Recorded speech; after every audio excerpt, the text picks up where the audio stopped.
Hello everyone and welcome back to the channel. Just before we get into today's video, I would just like to clarify I don't personally agree with the Gio out brigade, but this channel does cover all the stories throughout Scottish football and I feel it is my duty to report on it.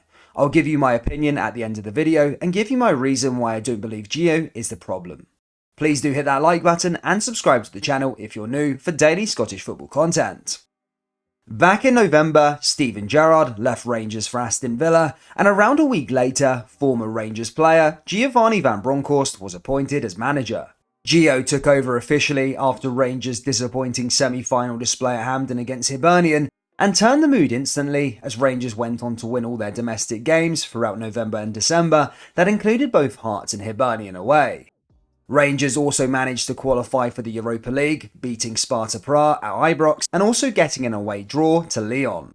The overall mood around the place was great come Christmas, and fans were excited for what was to come after the winter break as the Gers found themselves 6 points clear at the top of the table.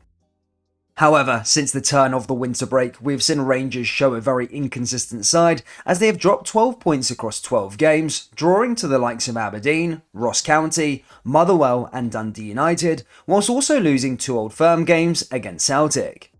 Sunday's game against Celtic has frustrated a lot of the Rangers support as Celtic took a huge step towards the league title, which pretty much spells the end of Rangers' title charge. Some positives in 2022 is that Rangers have progressed to the quarter-final of the Europa League, beating the likes of Borussia Dortmund and Red Star Belgrade, but did lose narrowly 1-0 to Braga last night in the first leg. After the last 2 defeats, a lot of the fans have been vocal on Twitter, fan forums and on the radio, and it feels as though around 40 to 45% of the Rangers support don't believe Gio is the man to take Rangers forward next season. One of the problems that the fans have voiced is that he hasn't got a style of play and they don't understand what Rangers' objective is when they have the ball. Another criticism of Van Bronckhorst that fans have said is that he doesn't have a plan B when Alfredo Morelos is missing. This is sort of backed up as Rangers have lost the last 2 Old Firm matches and drew to both Ross County and Aberdeen, whilst Morelos has been absent through injury or international duty. And also this Rangers side didn't manage a shot at goal last night against Braga. Another point that Rangers fans have said is the choice of players in the starting 11 and the substitutes he makes throughout games. For example, Aaron Ramsey scored in Rangers' last 2 games prior to last night and started on the bench and didn't even come on for the match, even when Rangers needed a goal. Gio was asked after the game if Ramsey was injured and why he didn't feature in the match, and his answer was simply because they have a big squad. The last point that Rangers fans have said is that he doesn't have a personality and is quite boring and unable to motivate the players. I did a poll on the channel and as you can see, it is fairly even in terms of what people think about next season with Gio Van Bronckhorst, and the fact that there is over 50% of the Rangers fan base that don't think he is the man is the reason why I'm making this video. Okay guys, as promised at the start of the video, I'm going to give you my reasons as to why I don't think Gio Van Bronckhorst is the problems, and sort of provide a counter-argument to the points that the Rangers fans raised. The first one being, there was problems with Steven Gerrard at the start of the season. I do feel that a lot of the Rangers fans have short memories, but if you do cast your minds back to the start of the campaign, Rangers were losing games left, right and centre. I remember Rangers' poor display against Malmo in both legs, that poor display against Dundee United, some of the games where they drew and dropped points against Hearts cast to mind, and also Rangers had a habit at the start of the season as well, before Van Bronckhorst came in, of giving teams a goal head start in matches. The defence was all over the place and we're going to get to that in a minute. It wasn't all rosy at the start of the season under Steven Gerrard. I think people do have very, very short memories and that there was a problem right at the start of the campaign. Okay, that brings me on to the second point, which is defence. Look, Rangers' defence are a shadow of what it was last season. I think they set a British record last year in the Invincible season, but this season it has been rank rotten, and that's from the start of the campaign. Since that first ball was kicked against Malmo, all the way up until last night against Braga, there's been a trend, and that's Rangers' defence has been so poor. That is not Gio Van Bronckhorst's fault, I don't think, in my opinion. Again, it was there with Steven Gerrard, but the board haven't reinvested. There was a warning sign there earlier on in the season when Hollander and Balogun both got injured. They're both made out of Weetabix. They've both spent so much time on the treatment table. That was the warning sign there from the board to then go and buy a defender. Gio Van Bronckhorst came in, used Bassi as a stopgap, played him at centre-back. That should have only been sort of a bit of tape over the problem. Get to the January transfer window, spend a bit of money on a centre-back.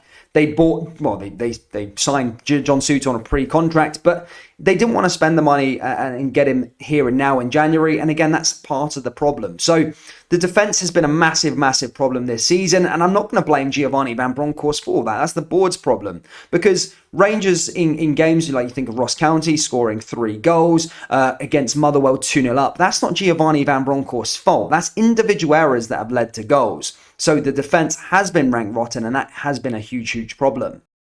That now brings me on to my third point, which is the board. The board is the main problem in this for Rangers fans, I think. If you want to voice your problems, go towards the board. Rangers have went into this season thinking they were unstoppable. And they were given a false sense of security at the start of the season because Celtic were in transition. They kept on losing games. And that Rangers being the top of the table for me was false because Rangers had dropped loads and loads of points in that game, in the games in the start of the season as well. Rangers didn't reinvest in the summer.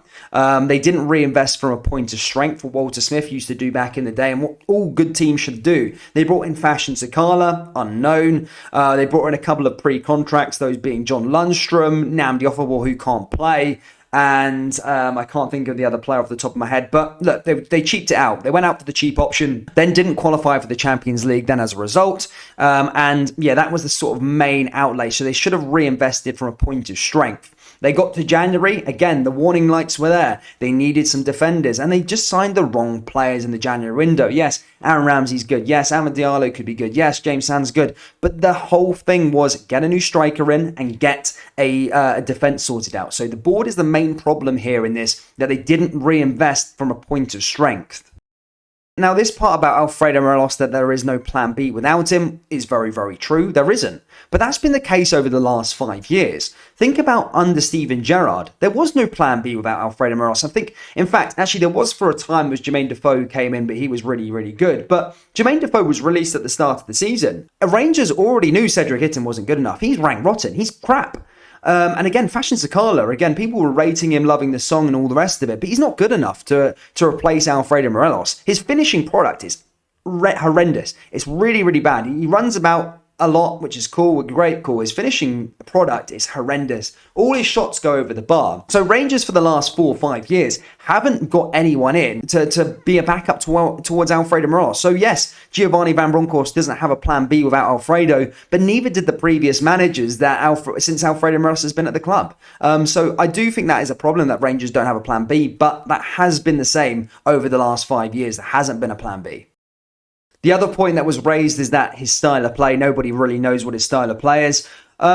Again, I do agree with that. It is pretty defensive. I don't really like defensive football that much. I know when Dutch managers were sort of appointed, everyone was thought they're going to get the sort of total football, the classic Dutch way. But again, look, he hasn't got the players. He hasn't been able to sign anyone that he wants to fit his system. He's using players from Gerrard's system to try and play into his system. I think you need to give him at least a transfer window, summer rebuild, to get the players that he wants in to fit his system, and then judge the man on his players. I do think that's a valid point.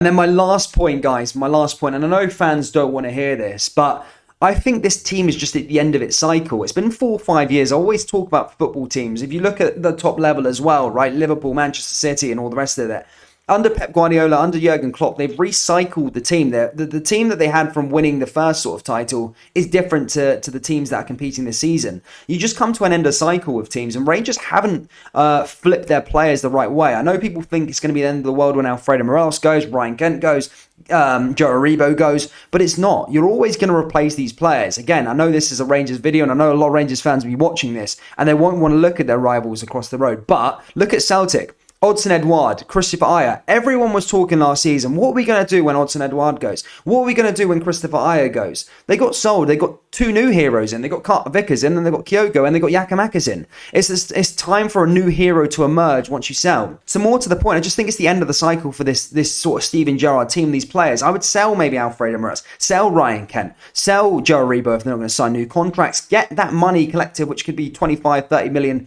out of those free sales, and then go invest and build a new team. And that's what I think is needed. I just think this Rangers team is at the end of its cycle. And the warning signs were there at the start of the season. There was Steven Gerrard. But yeah, I don't think Giovanni Van Bronckhorst is not necessarily the wrong man. I just think he needs to have time, needs to spend some money. And look, he has a track record of winning with Feyenoord Rotterdam. You know, he won the league there as well. So look, I wouldn't be prematurely. Give the man a transfer window to build a team properly, not free transfers and loans, but build a team there properly, and I think you'll see the results for it. But enough of my rambling, guys. That brings us into today's video. Please do smash the like button, subscribe, and of course, get your thoughts down there in the comment section below. I really want to hear your voice on this subject. As I touched upon in the video, I think it's like 50-50 with the Rangers fan base at the moment. A lot of people... I say 50% of Gio in, 50% of Gio out. But yeah, let me know your thoughts down there in the comment section below. We've also released our Rangers t-shirts as well, guys. Go over to the store, check them both out. Glasgow Rangers I Made In t-shirt and the Rangers A Way of Life t-shirt. All available on purescottishfootball.com. So grab one there. Take care. Look after yourselves. Peace.